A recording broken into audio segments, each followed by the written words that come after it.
gledalke in gledalci, prav lepo pozdravljeni. Zelo sem vesel, da v naši družbi tokrat pozdravljam redovnico usmiljenko, sestro Vesno Hiti, ki je misionarka v Ruandi in sedaj že več mesecev v Burundiju. Lepo pozdravljeni, sestra Vesna. Pozdravljeni tudi vi. Kako bi se nam vi na kratko sami predstavili na začetku? Torej, kot ste že sami rekli, sem sestra usmiljenka, hči krščanske ljubezni svetega Vincencija Pavelskega. Moje korenine so Bloke in sem ponosna na to, da sem Bločanka. Čeprav sem z Blok odšla natanko pred 50 leti, namreč, ko sem začutila v sebi Božji klic in ko sem spoznala sestre usmiljenke pri 12 letih, je bila to tudi moja želja, da bi svoje življenje darovala najbolj ubogim, da bi lahko pomagala tistim, ki so tega najbolj potrebni. Saj takrat pravzaprav sploh nisem vedela, kaj je to.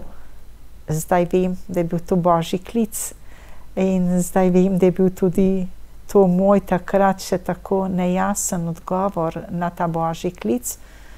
Vendar sestre so bile usmiljene z mano, zato so tudi usmiljenke. Ko so me sprejele tako mlado v Beograd in sem tam končala srednjo medicinsko šolo. No, potem sem šla pač v novicijat, to se pri nas imenuje semenišče. In po končani tej začetni vzgojni dobi sem bila kot mlada sestra poslana na prvo misijonsko postajo v Makedonijo, v Skopje. Delala sem v domu počitka in lahko rečem, da so bila to zelo lepa leta mojega poklicnega življenja. Rada sem imela te stare ljudi in čutila sem, da imajo tudi oni mene radi. Pravzaprav ta zibelka mojega misijonskega delovanja v Makedoniji, takrat je bila še Jugoslavija, je tudi nekako bila podlaga za moje misijonsko delovanje pozneje.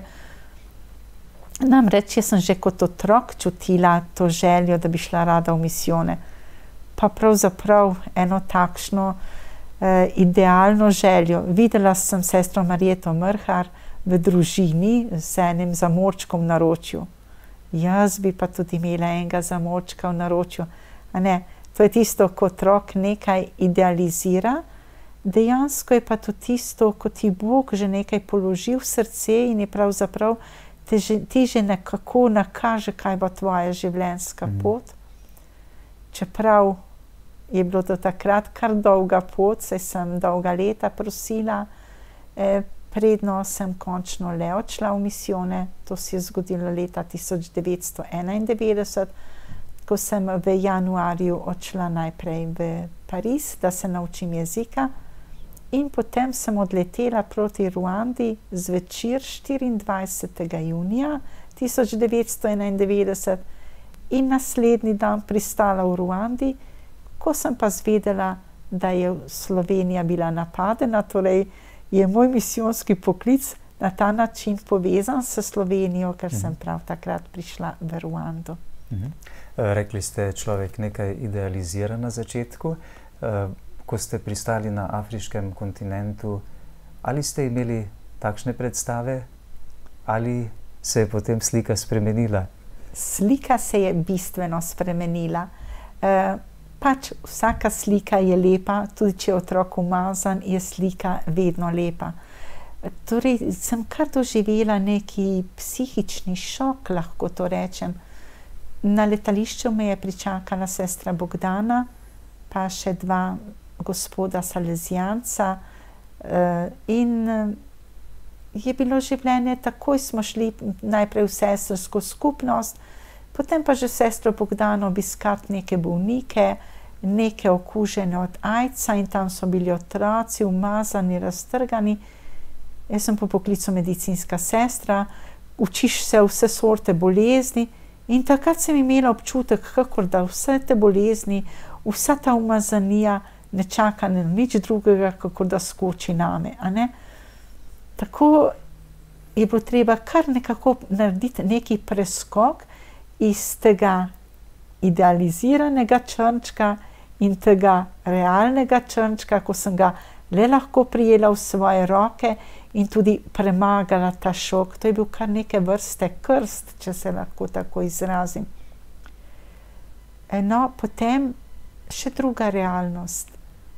Jaz sem bila medicinska sestra. Tukaj sem delovala kot medicinska sestra. Zdravnik je predpisal, kaj je treba narediti. Zdravnik je rekel, to lahko, tega se ne sme. Tu ste morali sami odločati. Pridem v zdravstveni center, kjer ti se postaviš, ti nisi to, ampak se postaviš na delo zdravnika. Ti moraš odločati, kaj temu bolniku je, kaj ta bolnik potrebuje, kaj mu smeš dati, kaj mu ne smeš dati. To je bil tudi preskok, en drugi preskok. Potem jezik, to je še en tretji preskok. Naučila sem se malo francoščine. Potem je bilo pa treba v skupnosti francoščina, na delu ruanščina, ki jo nisem popolnoma nič razumela, nič vedela. In sestre so rekle, ja kaj, saj nič ne zna, ne? Torej mogoče medicinska sestra je, mogoče bo pa rane le previjala. No, in tako sem začela. Moje prvo delo je bilo previjanje ran. In ker nisem znala jezika, se je med ljudmi razširilo, da sem gluhonema. Noben več mi ni rekel, kaj naj naredim, ampak vsak mi je pokazal, kje ima rano, da previjem. In tako je bilo to moje prvo delo, prva izkušnja, pa lepa izkušnja. Potem sem nekaj časa delala s prevajalcem, torej ko sem morala delati preglede, konsultacije. Sem se že nekaj preučila, že tega poklica zdravniškega, če lahko tako rečem. In s prevajalcem. Na tem misijonu, prvem misijonu sem bila le par mesecev, potem sem šla na učenje domačega jezika. In ko sem se nekoliko privadila, ne morem reči naučila, ampak nekoliko privadila domačega jezika, sem bila poslana na novo misijonsko postojanko, visoko v hribih, na 2000 metrov nadmorske višine, kjer sem potem delovala 25 let v istem misijonu. In to so bila zelo lepa leta. Ko sem se srečevala z raznimi bolniki, ko sem jim lahko pomagala, mamicam pri porodu, podhranjenim otrokom in še vse druge bolezni, kar pač pride v zdravstvenem centru. In lahko rečem, da sem bila vse moje misijonsko življenje zelo srečna, tako pri delu, tako v skupnosti, kjer sem vedno imela zelo lepo skupnost, multinacionalno, včasih nas je bilo 5 različnih kultur iz držav in tako, pa smo se vedno lepo med seboj razumele in imele. S katerimi težavami se tam ljudje največ srečujejo? Katere bolezni ste največkrat pomagali zdraviti in probleme? Da, v teh visokih planotah oziroma v teh visokih hribih je tudi dokaj hladno. Zanimivo, da v srcu Afrike pride zjutraj lahko tudi na 10-13 stopinj, popoldan tam nekje do 25-28. Zato v deževni dobi je kar precej bolezni dihal, potem pa seveda parazitarne bolezni, pa tudi veliko malarije, potem pa razne nesreče, ponesrečenci, se kaj urežejo, usekajo, zlomi, potem pa veliko je tudi problemov mamice na porodu in pa seveda bilo je veliko podhranjenosti. V teh letih smo imeli zelo veliko podhranjenih otrok. Zdaj se je v Ruandi že marsikaj spremenilo, tudi podhranjenosti ni več toliko, ampak v začetku, ko sem prišla, so pa še otroci umirali od lakote, marsikateri otrok nam je zaradi podhranjenosti in posledico umrl. Tudi še v zadnjih letih, samo več ne tako, kakor od začetka. To so bili za mene tudi zelo težki trenutki. Spominjam se prvega otroka, ki mi je tako umrl. sem kar težko to prenesla. Ne morem reči, da se kdaj človek navadi, ampak začne stvar drugače sprejemati. Spominjam se, kolikokrat me je mamica tolažila, ko sem jaz jokala, ne, mati pa me je tolažila ob tem. Namreč ti ljudje malce drugače doživljajo to verjetno, ne? Drugače doživljajo življenje in smrt. Življenje, bolezen in smrt je pač del naravnega življenja, naravnega sprejemanja.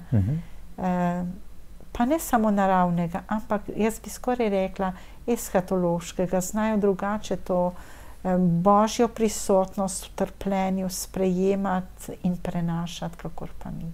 Zanimivo. Ste imeli zmeraj dovolj zdravil, da ste lahko pomagali? In kaj pa nevarne živali, piki kač in napadi drugih nevarnih živali pri teh ljudeh? Ali se jim znajo izogibati? Torej, treba to povedati, da Ruanda je prenaseljena dežela, da bi živali, takšne nevarne živali, sobivale z ljudmi oziroma v njihovi bližini. To je bolj v pragozdovih, v teh rezervatih, nacionalnih parkih, ki so tudi ogromni, ampak kačje pike, da, s tem smo se tudi soočali. Veliko smo uporabljali, kadar je pač prišlo do kakšnega pika, pa naj bo to kače ali kakšne druge živali s črnimi kamni, kar zelo pomaga pri tem. Potem so se tudi razvijale te razne protitetanusna cepiva in tudi druga zdravila. Zdravili pravzaprav smo imeli kar precej težav v začetku, zlasti po tisti vojnem obdobju, ko se ni dobilo. Zdaj se večinoma vsa zdravila dobijo, čeprav so draga, ampak nimamo 1000 vrst antibiotikov, ampak jih je tam nekje 7-8 in s temi se da marsikaj narediti. Tudi ni rezistence, kot se tukaj to dogaja. Ljudje veliko bolj dojemljivi oziroma organizem veliko boljše odgovarja na vsa ta zdravila, kakor pa tukaj. Tudi ni teh intrahospitalnih infekcij, o katerih se tukaj toliko govori. Verjetno bo tudi to prišlo ali pa že prihaja, ampak skratka na podeželju ne. Nikoli se mi še ni zgodilo, da bi bila rana, ki je bila zašita kar tako na bolj ali manj sterilen način, da bi se zagnojilo, da bi se zakompliciralo. Se pravi, se dela pod drugačnimi pogoji, pa z veliko boljšimi uspehi, če lahko to tako rečem. Kaj vas najbolj osrečuje pri vašem delu? Pravzaprav zdi se mi, da sem po naravi srečen človek in me osrečuje vse, karkoli lahko dobrega drugemu narediš, da to tebe osrečuje najprej, potem tudi drugega seveda. In hvaležna sem Bogu za to milost, najprej za to milost, da sem sama Božji otrok, da lahko to Božje otroštvo, ta pogled drugim prenašam. Velika sreča zame je to, da sem sestra usmiljenka. Še ena nadgradnja k tej sreči je, da sem misionarka, ker pravzaprav lahko rečem tudi to, da so mene misijoni spremenili.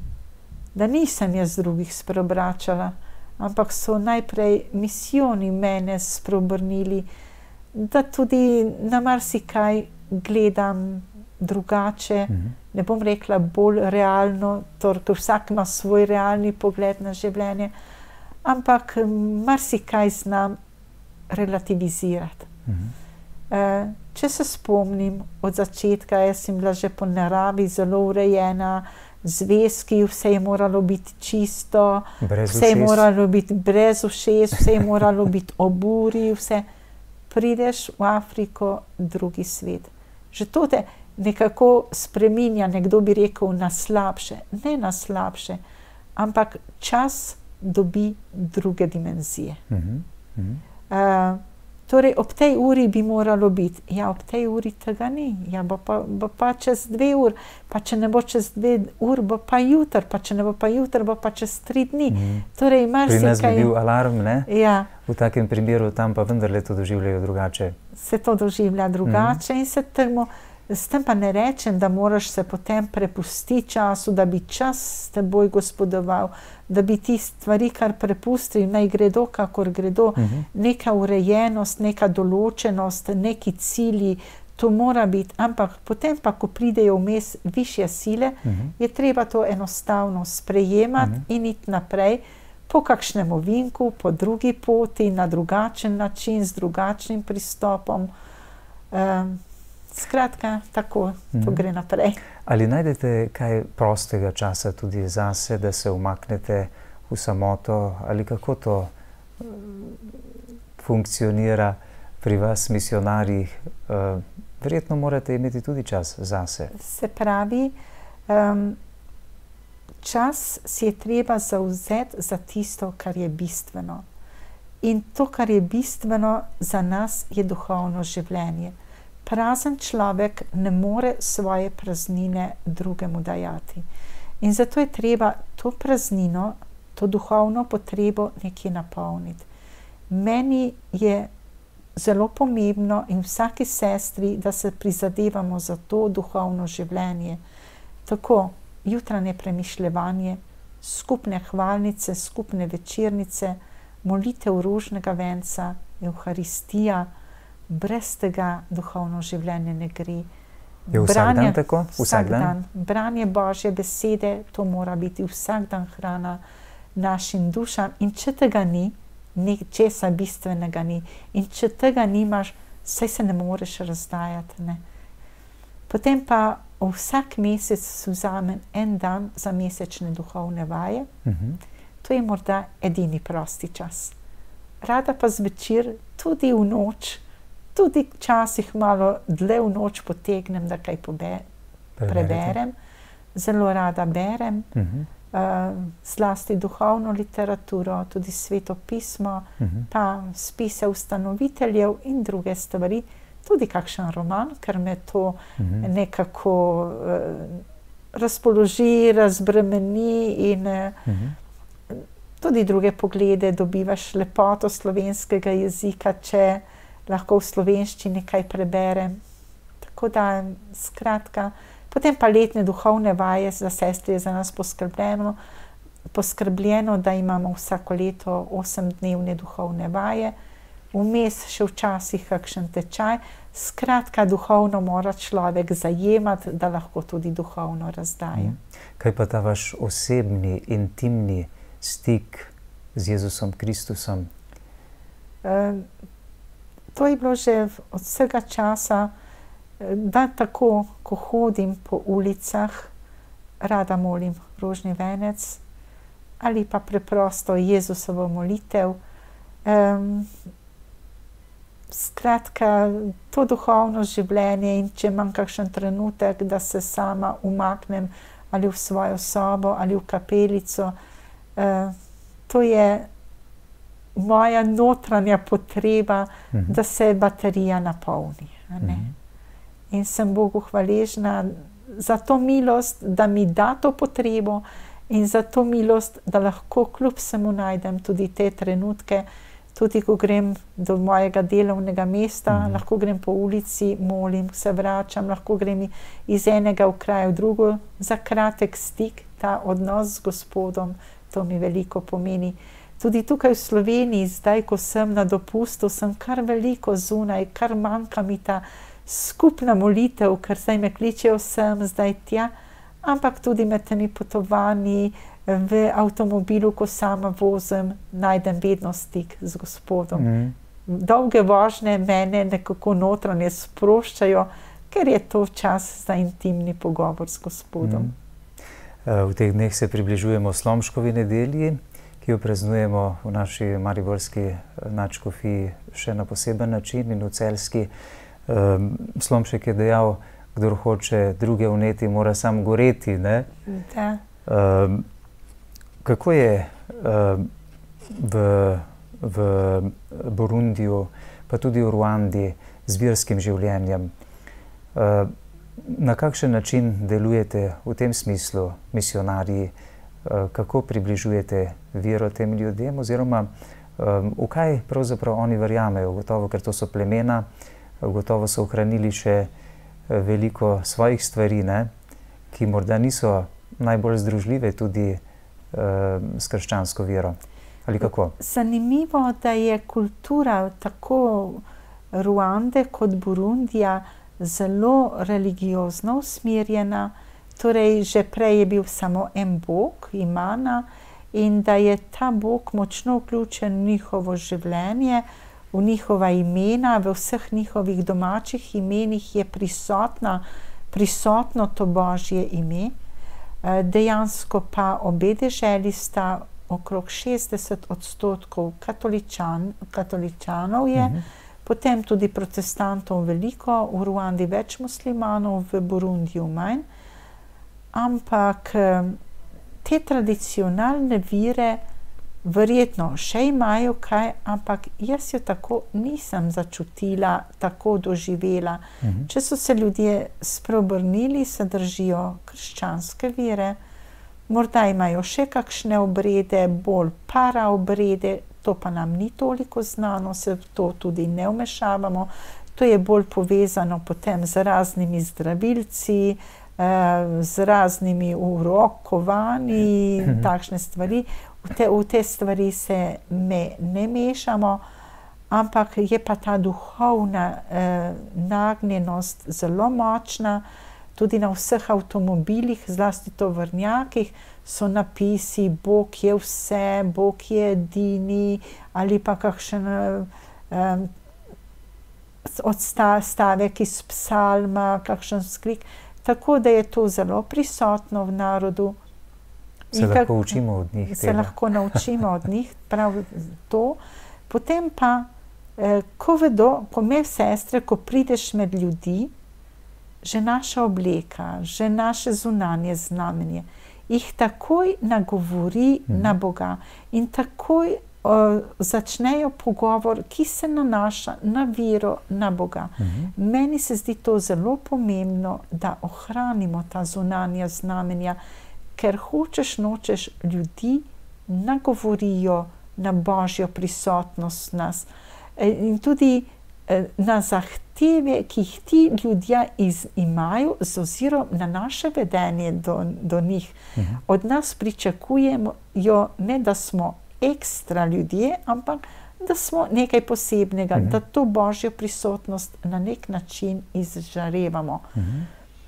V naši duhovnosti je pač to prinašati Boga, prinašati duhovno in materialno pomoč. Torej, pomagati ljudem na tem duhovnih potrebah in na teh zdravstvenih, človeških potrebah. Torej, to mora biti povsod nekje prisotno in tudi, kjer smo, tako delamo, tako že zjutraj molimo skupaj z bolniki, molimo s sodelavci, izmenjamo besedo, izmenjamo kakšno misel o Božji besedi, tako da je to takšno nedirektno, bi rekla, katehiziranje, ampak katehiziranje z življenjem. Tudi tukaj, kjer sem zdaj v Burundiju, kjer delam v centru Akamuri, kar pomeni lučka, namreč so otroci s posebnimi potrebami, dan začnemo z molitvijo. Otroci z otroci, otroci molijo, potem je dviganje zastave in potem je zajtrk. Torej ta duhovna dimenzija in potem seveda tudi verouk za te otroke, priprava na zakramente. Tako da je naše življenje mora nujno vključevati to duhovno dimenzijo, ki jo je treba posredovati tudi drugim in jo posredujemo drugim. S kolikšnim številom otrok se ukvarjate vsak dan? Torej, kot sem že omenila, ta center Akamuri je zunanji center oziroma dnevni center, v katerega prihaja vsak dan 158 otrok s posebnimi potrebami. To so avtisti, otroci z Downovim sindromom, cerebralci in drugi, ki imajo druge duševne motnje ali slabše pogoje, se pravi za normalno učenje. Tako imamo delavnice, šolski program, fizioterapijo, vendar v prostorih, ki za vse to niso primerni. Zdaj s pomočjo akcije Za srce Afrike se zbirajo darovi za obnovitev oziroma gradnjo centra za fizioterapijo in s pustno sobotno iskrico bo še zbiranje za obnovo oziroma dozidavo šolskih prostorov. Lepo. Tako da se zahvaljujem vsem Slovencem za to velikodušno pomoč, da bomo res naredili nekaj lepega za te otroke, ki so nekako postavljeni na rob civilizacije in ki jih tudi ljudje malo težje sprejemajo oziroma so jih težje sprejemali, zdaj se pa tudi na tem področju marsikaj spreminja. Lepo, čestitke. Vidite, kakšna potrditev se je zgodila v zadnjih dneh na Madagaskarju, patru Pedru Opeki, ko ga je obiskal sam sveti oče. Da, gledala sem po televiziji in se veselila svetim očetom, s Pedrom in še posebno vsemi temi ljudmi, ker ta navdušena množica me ni niti malo presenetila. To je, čeprav Madagaskar ni Afrika, ampak to je Afrika, ne, kar se dogaja tudi pri nas. Izražanje tega veselja ob vsaki pozornosti, ob vsakih velikih dogodkih. Zagotovo nobeno vaše delo ne bo spregledano. Prej ste omenjali podhranjenost. Pa me zanima, od česa živijo ti ljudje, ti domačini? Ali imajo kakšno zaposlitev? Imajo dovolj hrane? Torej, če vzamemo Ruando ali Burundi, obe državi sta zelo gosto naseljeni.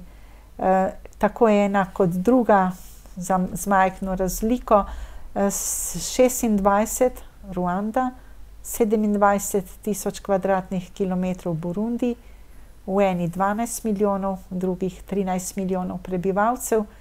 Če to pogledamo v sorazmerju s Slovenijo, 6-krat večja naseljenost.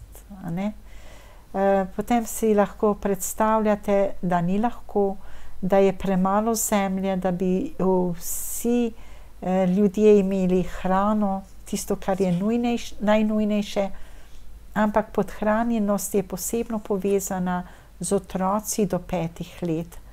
Zakaj to? Ker en otrok, ko pride na svet, pride tudi s hrano, saj ga mamica doji. Potem, ko pride naslednji, ko se naslednji napoveduje, bo ta prikrajšan za 2-kratno hrano, torej na pravo hrano maminega mleka in pa še za tisto afektivno hrano, ker doslej je bil na maminem hrbtu, zdaj bo naenkrat postavljen na tla in bo drugi prevzel njegovo mesto. Zato je pri teh otrocih okrog 2., 3. leta največ podhranjenosti, ker se pač čustveno morajo ločiti od mamice in tudi telesno. Potem pa, ko en otrok odbija hrano, so drugi še bolj veseli, ker zanje več ostane. In takšni otroci gredo potem v to stanje podhranjenosti, iz katerega jih je včasih kar zelo težko rešiti. V Burundiju je ta stopnja podhranjenosti še veliko večja kot v Ruandi. Je treba povedati, da se je Ruanda le bolj dvignila in je veliko več tudi te pomoči v hrani kot v Burundiju. Tako da se s to podhranjenostjo ogromno ljudi sooča. Toliko let ste delovali v Ruandi, to je na križišču velikih spopadov, tako plemenskih kot državljanskih, med Hutujci in Tuciji, kaj ne? Okoli 800 000 ljudi je umrlo v genocidu leta 1994, menda, ne? Da. Torej, to so bili zelo hudi časi. Čas genocida smo sestre tam preživljale na misijonu, doživljale vso tragedijo tega naroda, tudi same bile v nevarnosti, tudi otroke smo skrivale, eno dekle, ki so bili vsi po čudežu, res po čudežu rešeni. Torej, kaj pravzaprav kako se je začelo to vrenje tam? Vemo, da je že leta 1981, mislim, da nekje v novembru, se v majhni vasi na jugu Ruande, v Kibehu, prikazala Devica Marija in dajala sporočila in opozorila na to, da bo tekla kri, če se Ruanda ne bo spreobrnila. Da, tako je. To so pač v Kibehu, prikazanja v Kibehu nekako sovpadajo z Medžugorjem in menda so bila na obeh krajih približno enaka ta sporočila. Jaz toliko sem sicer bila dvakrat v Kibehu, tako kot smo pač šla z ljudmi, ki sem jih tja peljala. Drugače, kakšne posebne,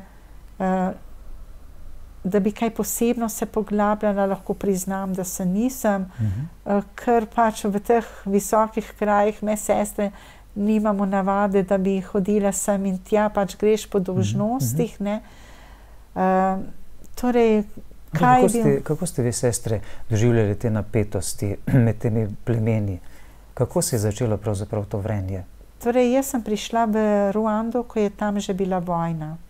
Čeprav se to o tem takrat ni veliko govorilo, oziroma svetovna javnost ni bila pozorna na to, ni bilo nekaj tako hudo kričečega, vendar je ta narod že prej trpel.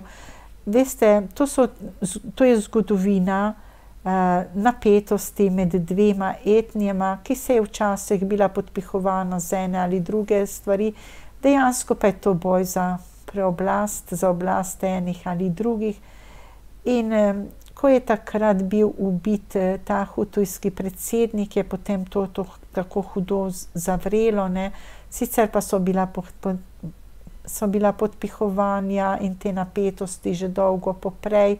Že dolgo poprej so se tudi med seboj spopadali, samo to ni bilo tako močno vidno in čuteče. No, ko pa se je začel genocid, je pa to bilo naenkrat in po vsej državi in to zelo hudo. To je en vidik tolikšnih žrtev. Potem pa prihaja še drugi vidik. To pa tisto, ko pa so Hutuji bežali in potem umirali zaradi bolezni, in to otroci, starčki, žene v Gomi in v drugih krajih v Kongu.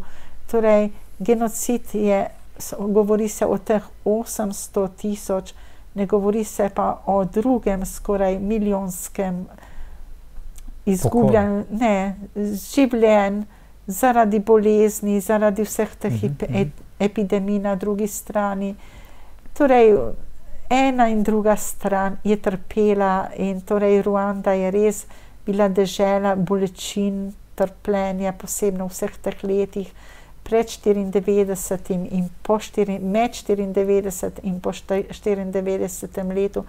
Jaz bi se težko opredelila in rekla kakršnokoli sodbo. Vsi so tukaj trpeli, vsi. Vsak na svoj način. Pa to so večinoma kristjani. Ja. Veste, vsi lahko nosimo zunanjo in notranjo podobo, da pripadamo naši veri. Ampak v takšnih trenutkih pa nažalost premaga narava, sovraštvo, hujskanje in vse te stvari. Potem pa pride na dan tista psihologija mase, ko vsi tečejo, kam sploh ne vedo zakaj in kaj. In potem pa tisto obračunavanje osveta, a ne, to so hude stvari. Kako ste vi, sestre, to osebno doživljali? Ste bile tudi vi v nevarnosti v tistem času? Vsekakor, da smo bile v nevarnosti, smo se tega tudi zavedale.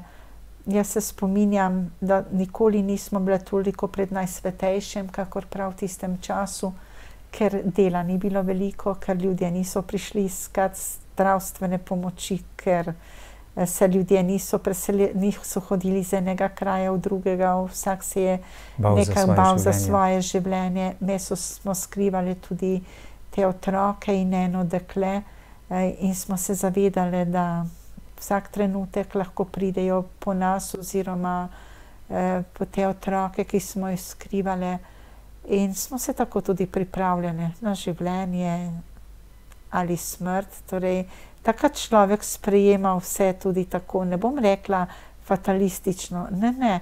Jaz se vedno spominjam med časom genocida in po genocidu, veste, je bilo ogromno miniranih cest in vsega tega. In ko smo sestre vozile bolnike v bolnišnico z našim terenskim vozilom, smo se vedno tako pozdravljale, kakor da se ne bomo nikoli več vrnile. In jaz sem vedno rekla, jaz nočem življenja izgubiti. Jaz ga darujem. Mislim, da je to bistvena razlika. Življenje izgubiti je fatalizem. Življenje darovati je pa drugo. Jaz zdaj grem. Če me ena mina, mislim, na tem polju odnese, jaz sem ga vnaprej darovala. Torej, ja, ker sem se zavedala, da se to lahko zgodi. Torej, mislim, da je to treba razlikovati. Nekdo je pač izgubil življenje, ker ga je izgubil. No, ampak se vračam k tistim letom. V letu 1994, torej mi smo bile ves čas genocida na naši Postojanki. Torej smo vso to tragedijo doživljali s tem narodom. Potem je prišlo tisto usodno naročilo, ki ni bilo nikoli izrečeno v tej obliki, pač pa je do nas prišlo v obliki, a veste, radijska fonija, druga radijska fonija, kot tisto kot otrok, ko smo se otroci igrali telefon, ko je si tukaj nekaj povedal, na drugem koncu je prišlo pa čisto nekaj drugega ven. Tako je bilo tudi s tem naročilom. Predstojniki iz Pariza so sporočili po sestrah iz Konga: če se čutite v nevarnosti, zapustite deželo. Do nas je pa prišlo sporočilo: morate zapustiti Ruando. In takrat je prišlo do tistega boja med pokorščino in vestjo. Torej, jaz imam za obljubo pokorščine, moram ubogati predstojnikom. Me tukaj skrivamo teh 5 otrok in to dekle. Če mi odidemo, jih bodo ubili. Dejansko pa nam je Bog pokazal, kaj je pravzaprav ta duhovna vrednota pokorščine in kako se Bog lahko z nekaj stvarmi, ne bom rekla poigra, ampak kako nam zna povedati, da mi nismo tisti, ki druge rešujemo, ampak da je on tisti, ki je odrešenika. In takrat tudi, ko smo me morali zapustiti, pod narekovaji morali zapustiti, je bil ta precep med pokorščino in med vestjo. In ko smo odhajali, smo se počutili izdajalke teh otrok. Ko pa smo prišli v sosednji Kongo, je bila prav to možnost za stik s francoskimi vojaki, ki so prišli z 2 helikopterjema na to območje, v nekaj minutni razdalji med enim in drugim. Z enim so delili hrano, z drugim so prišli na misijon in s pismom župniku naj izročite otroke in to dekle, in tako so bili rešeni. Če bi pa mi tam ostale, mogoče bi bili vsi žrtve nasilja. To hočem poudariti, ta duhovni vidik in pomen pokorščine, ko človek res nekaj naredi kot dejanje vire, ne pa kot nekaj, kot samovoljo. Verjetno ste tudi sami bili priča temu nasilju, videli ste verjetno ogromno trupel. Kako je to zaznamovalo vaš spomin, vaše čustvo, vašo psiho? Lahko to rečem, da ko smo med samim genocidom direktno nismo veliko videli. Več smo slišali, ker to se je delalo največ po noči. Videli smo, kako so nekatere naše bolnike iz bolnišnice vzeli, kako smo tudi nekaterim pomagali, da so pobegnili, pa so jih pozneje zajeli, ampak samih dejanj kot takšnih tukaj tako nismo videli. Pač pa je bilo hujše vse tisto, kar smo slišali, kar smo poslušali, ko smo zvedeli, da tega ni več, drugega ni več. Pač pa tisto, kar smo pa dejansko videli, je bilo pa pozneje. Torej, mi smo konec junija, proti koncu junija zapustili Ruando in šli v Kongo. Od tam smo se vrnili v Slovenijo in bile v Sloveniji le kratek čas. Ko se je pa začel ta apokaliptičen izhod Hutujev iz Ruande, ko so pač Tutsi zmagali, in potem pa vsa ta tragedija ob jezeru Kivu, ko so ljudje umirali za kolero in za drugimi boleznimi kot muhe. Ne? In to je pa tisto, kar me je še bolj zaznamovalo, ker tam si se pa direktno vsak dan srečeval z desetinami, stotinami, tisoči trupel in vsega tega. Torej, vsekakor nas to zaznamuje. Samo ima pa tudi še neko drugo prepričanje oziroma, kako to bi tako rekla, da ti Bog da takšno milost, da na vse to gledaš, kakor da to ni bilo res. Kako da bi to bral. A ne? Čeprav si doživel? Čeprav si doživljal, ti je dana neka milost, da greš preko tega. Da nisi ranjen. Kolikor toliko normalen. Seveda. Ja, kaj pa potem leto dni po pobojih, ko so v Kivehu postavili taborišče za do 200,000 ljudi in potem v avgustu leta 1995 skoraj 8,000 izmed teh nedolžnih ljudi surovo poklali, med njimi tudi ženske in otroke. Da, o tem smo slišali. Predstavniki Organizacije združenih narodov pa so morali le nemo gledati in ne ukrepati, kajti imeli so stroga navodila, da se ne vmešavajo. Ne? Da. Težko bi se o tem izrazila. Delno vem, ne vem pa kaj več. Ne. To so stvari, katerim nismo, tudi se o tem ni toliko v Ruandi govorilo. Ne. To se je verjetno več vedelo od zunaj, kakor pa smo to vedeli mi. Kako pa si razlagate Marino sporočilo tamkajšnji vidkinji v Ruandi, Marie Claire, morda je bila, ne vem, kako se izgovori. Marie Claire, da. Tako. Ne skrbi me za Ruando, je rekla, marveč za vso Afriko. Skrbi me za ves svet. Svet je na robu katastrofe. Kako si lahko razlagamo te njene besede? Saj Marija, kjerkoli se je prikazala, kliče k molitvi, k spreobrnenju, torej ne samo Afriko, ves svet, ne. To moramo povsod delati, zamirja si to. Ne morem razlagati drugače, kot to, da smo vsi, ki slišimo te besede, da si prizadevamo, da bi bil boljši svet, da bi delali za spravo in ne za raztrganost med nami. Ne vem, in ta namen smo poklicani, ne, da molimo in da se darujemo. Kakšni občutki vas prevevajo, ko se vračate v Evropo, verjetno na nekaj let? Kako pogosto prihajate domov? Domov prihajam vsaka 3 leta.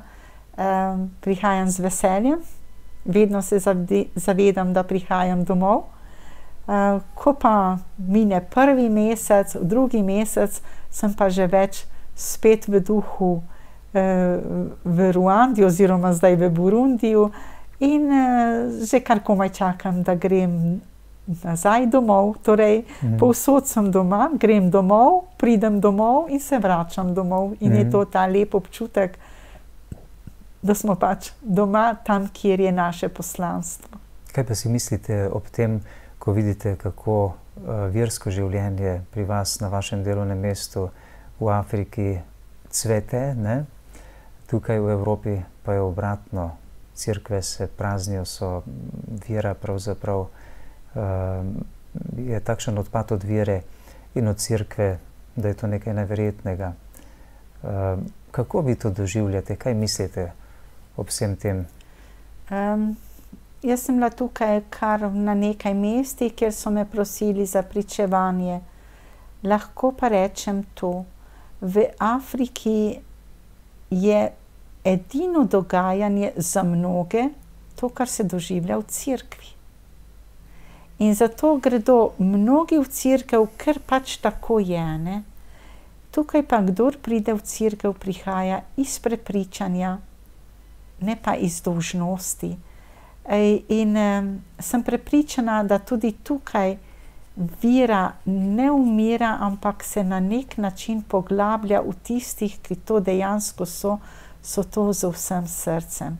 V Afriki je še marsikdaj veliko tudi te psihologije mase, ne? To nekaj se dogaja, nekaj, jaz vidim recimo, kadar imajo adventisti, ne, kakšne stvari, ja, ljudje derejo tja. Kadar imamo pri katoličanih, ja, vsi protestanti in vsi bodo prišli k nam, pride škof, ja, to bodo vsi prišli tja in to je masa.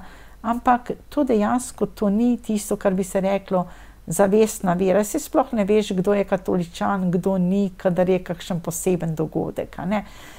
Medtem ko tukaj ljudje mislim, da pridejo v cerkev res iz prepričanja in da ni treba tako pesimistično gledati na vero. In ko se z mnogimi ljudmi srečujem tudi zdaj, vidim, kako obračajo besedo na Boga, na dobroto, na ljubezen, da je veliko te plemenitosti, morda pa so izrazi, prav verski izrazi nekoliko šibkejši, to pa tudi opažam. Je pa prav zanimivo, naprimer, šla sem v Ljubljani po Miklošičevi in se k meni približa en fant, pa mi pravi: sestra, katerega reda pa ste? Pa mu jaz malo povem. Je rekel: hvala, in je šel naprej. In mi je bilo prav zanimivo, da to en fant. Šla sem v Trbovlje, peljala sem se z avtom, na neki postaji čaka en mož in me je ustavil in sem se ustavila in sva se pogovarjala, pravi: ste pa nuna? Sem rekla: ja, nekaj takšnega. Pa sem mu začela pripovedovati, pa je rekel: veste, jaz pa že od Birme naprej nisem šel v cerkev, v nedeljo pa bom šel zaradi vas. In to je bilo meni, sem rekla: ne, gospod, ne zaradi mene, ampak zaradi Jezusa pojdite v cerkev. In ne vem, ali je šel ali ne, ampak skratka, nekaj ga je nagovorilo. Tako da ljudje na drugačen način izražajo to versko pripadnost in duhovnost. Ko pridete domov v Slovenijo, pridete malo na oddih, na dopust verjetno, ne? Kaj pa vabila? Danes ste pri nas gostja. Kam vse še morate oditi? Kam vse vas vabijo? Ja, kje vse sodelujete? Letos je pa res kar ogromno vabil, tako da me je že kar sram, da bi vas Slovenci preveč spoznali? Ja, ne vem, potem pa pravim, ja, pa če s tem naredim nekaj dobrega, pa če to v Božjo slavo, ja, pa naj bo, no. Kje vse sodelujete? Torej, bila sem kar v nekaj župnijah, na televiziji, nekaj tudi po časopisih, tako, no, kar je bilo v tem času predvsej tudi takšne vidnosti, kar mi ni ravno najbolj všeč, ampak kot sem že omenila, če boste ga kaj dobrega, pa naj bo za to dobro. Zelo lepo. Sestra Vesna Hiti, zelo plemenito delo in poslanstvo opravljate že toliko let. Želimo vam še veliko trdnega zdravja, da bi lahko še veliko dobrega naredili med temi ljudmi in se srečno vrnili takrat, ko boste imeli namen domov v Slovenijo in ostali doma, ne? To pa ne vem.